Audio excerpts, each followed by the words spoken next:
That's the key. She decided, you know what? I'm going to have to accept what is. And I think that's a big lesson for all of us to just, you know, you can think about what could have happened, what could have been, but ultimately this is the life you're living, and you're going to have to pay attention and be present and just be grateful for that.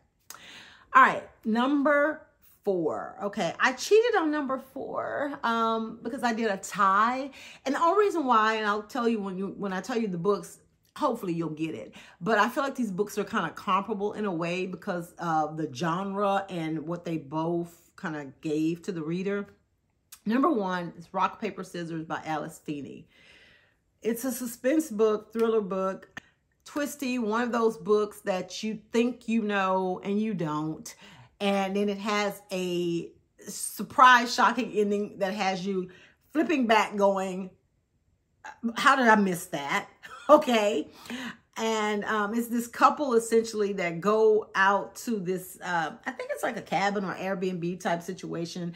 And, you know, this like under the guise of like kind of fixing their marriage because their marriage is on the rocks. And as soon as they get there, it's just some spooky shit happening. And you're just wondering, where is this going? And then you start to read on, you're thinking, oh, she brought him there to kill him. And then you're like, no, he brought her there to kill her. And then there's a third person introduced, and you're just like, what is going on here?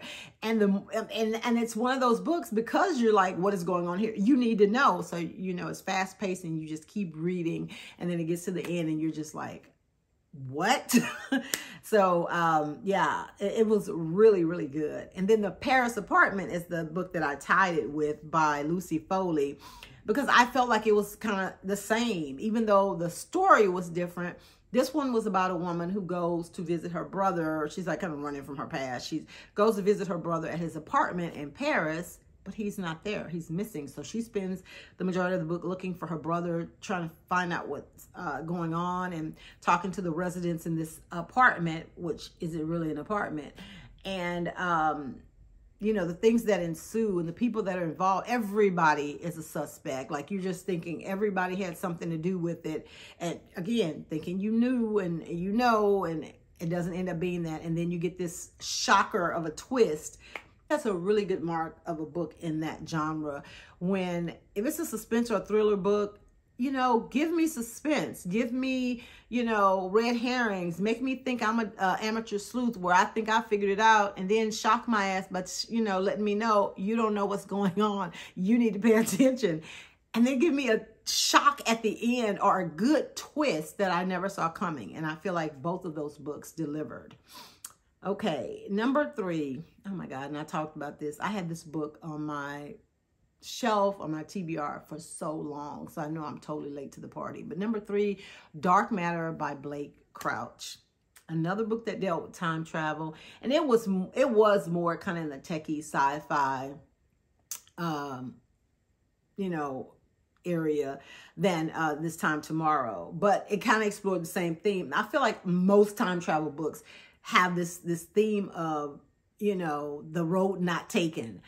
In this book, this guy who is he's a scientist, and he's married to this woman who is an artist. They have a little boy, and he's always thinking about how, you know, he could have gone on to create this thing and become this big awarded, celebrated, you know, physicist and all this stuff. But he's, like I said, he's a professor at a college, and he has this quiet life because after his wife got pregnant early on in their relationship, they decided to take that road. Well, one of his colleagues is celebrating an award that he received, which that would have been the award that guy would have got had he gone, you know, down that path. So he goes to show that he's not petty or whatever. But on the way home, he gets kidnapped. This man is like in his 40s. So immediately you're like, who is out here kidnapping 45-year-old men, you know? And then that's when you find out something else is going on when he ends up in another timeline of his life. Unlike This Time Tomorrow, where it's her life, but she's just at an earlier age. No, this is totally like, almost like it's not even him. It's like another version of him. And I think in my video, I talked about how I was comparing it to the Disney Plus series Loki because of the variants. You have these variants of yourself that are living different lives in different locations you know, based on decisions that you made. So that they're actually fulfilling a life that you didn't get to lead, or you know, in that kind of in that vein. But the cool thing about this book is that, you know, he spends most of the book trying to get back to his wife, because, you know, just like in This Time Tomorrow, he has memory of this other life, and that's the life he wants. He realizes that, no, this wouldn't have been for me. You know, I want to go back to my son. I want to go back to my wife. And so he spends most of the book trying to get back to her and trying to travel back to that timeline and that particular dimension of his life. And then by doing that, though, he's created all these variants. And there's this scene in the book when they all like kind of converge together that is just wild. So I'm excited because they're going to be making an Apple Plus series based on the book Dark Matter. So I cannot wait for that to come out. Okay, number 2, and this is crazy because I just read this book last month, and it just came out last month.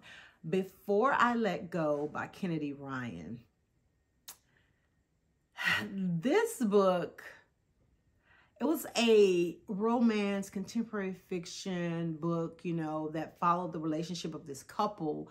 They had gotten together really young, like I think when they were in college, had, you know, started their family, career, successful in the restaurant business, and, you know, had tragedy strike, and ended up getting a divorce. And by the time the book takes place, they've been divorced for 2 years, but they still love each other very much. And it kind of just follows their life and their ultimate reunion.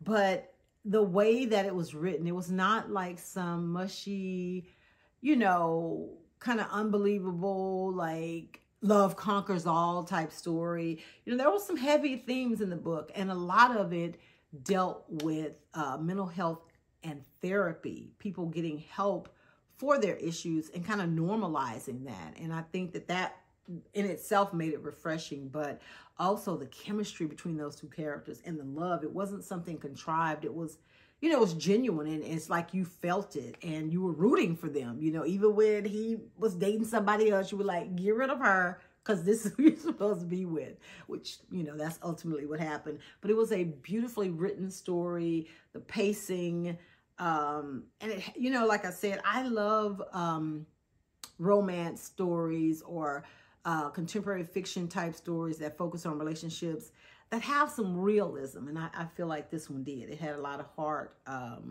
humor, and things that you could just kind of relate to, especially if you're married or if you've been in a long-term relationship. And drum roll, please. I don't know if that's how, I guess I'm playing bongos. Drums would be like this, whatever. Number 1, the final revival of Opal and Nev.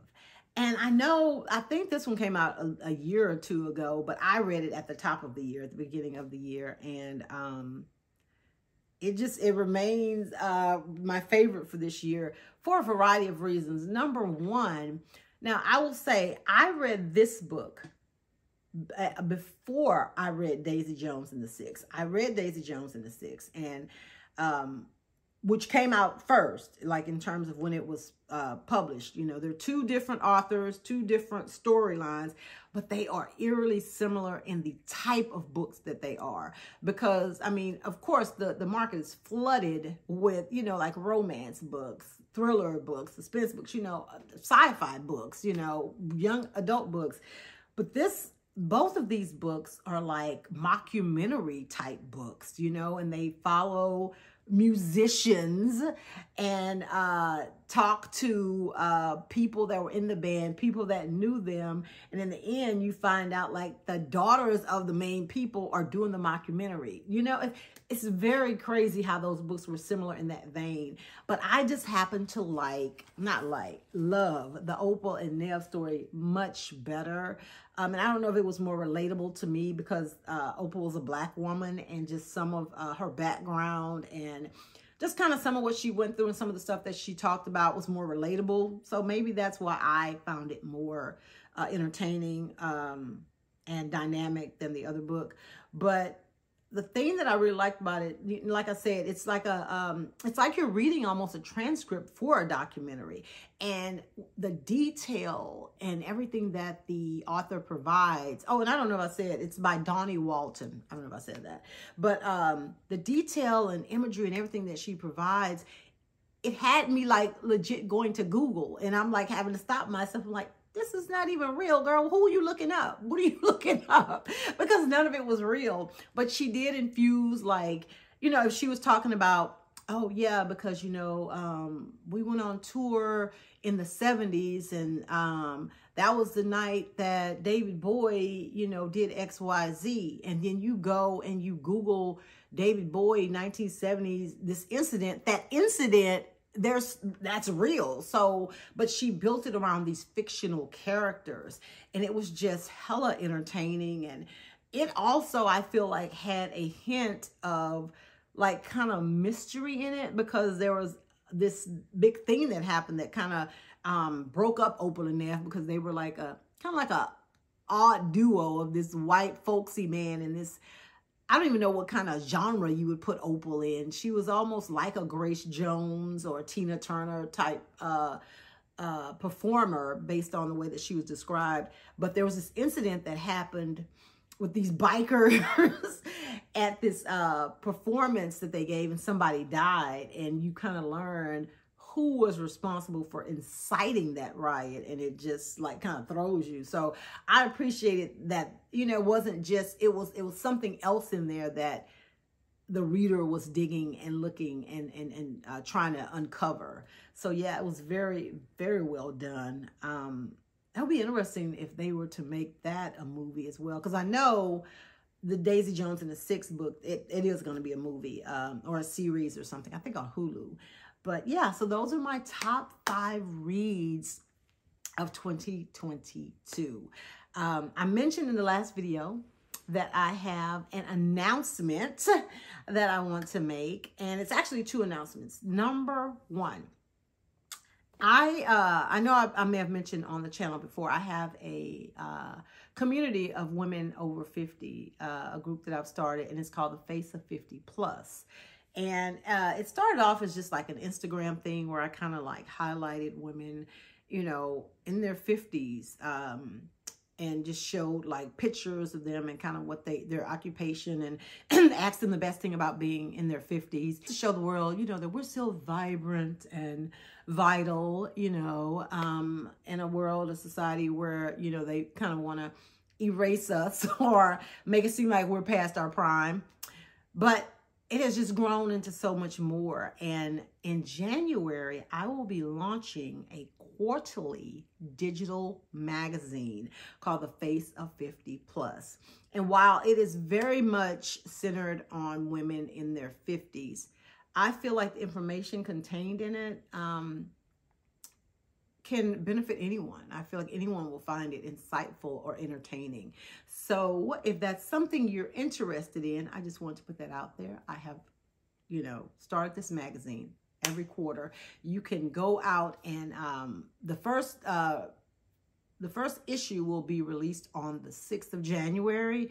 But if you are a woman over 50, and even if you're not, I mean, I'm offering subscriptions, but it's a membership that you have to get the subscription for, and it's part of some other things that I'm going to be doing on the website. So you can go to faceof50.com if you're interested. I'll have the link down in the description.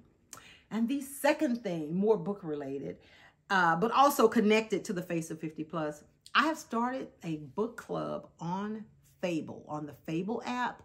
And I'm doing it through the Face of 50 Plus group, but it is not just for the Face of 50 Plus group. The book club is ironically enough called Face of 50 Book Club, and I'll put the link in the description, because it's actually FOF Plus Book Club. But anyone can join. Anybody can join. So if you're interested in learning more about that, or knowing how that works, or seeing, you know, what the first book is going to be, download the Fable app and look us up. So that's all I have for you guys. I hope that you have a wonderful holiday season, no matter what you celebrate, how you celebrate, or who you're celebrating with. Just wish you a lot of peace and love this holiday season. And hopefully if you're working hard, and even if you aren't, you'll get a chance to take a break, spend time with your family, and do things that bring you joy. I will see all of you back in 2023. Take care. Make sure you subscribe to my channel, though, before you leave. Bye.